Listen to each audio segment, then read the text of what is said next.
Same as എന്ന് പറഞ്ഞാൽ അതേപോലെ, അതുപോലെ, ഒരുപോലെ എന്നാണ് അർത്ഥം.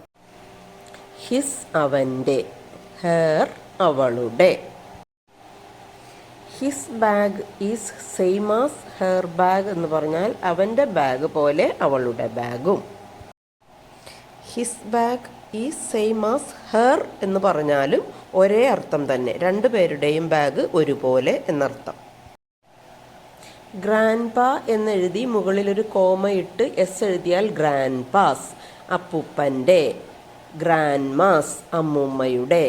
Grand pass eye glass is same as grandma's eye glass. രണ്ടുപേരുടെയും ഒരേപോലെ കണ്ണട എന്നാണ് അർത്ഥം.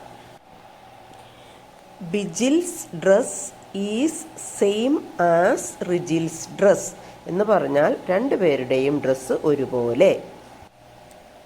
Reemas hair is same as Meera's hair. Okay, thank U.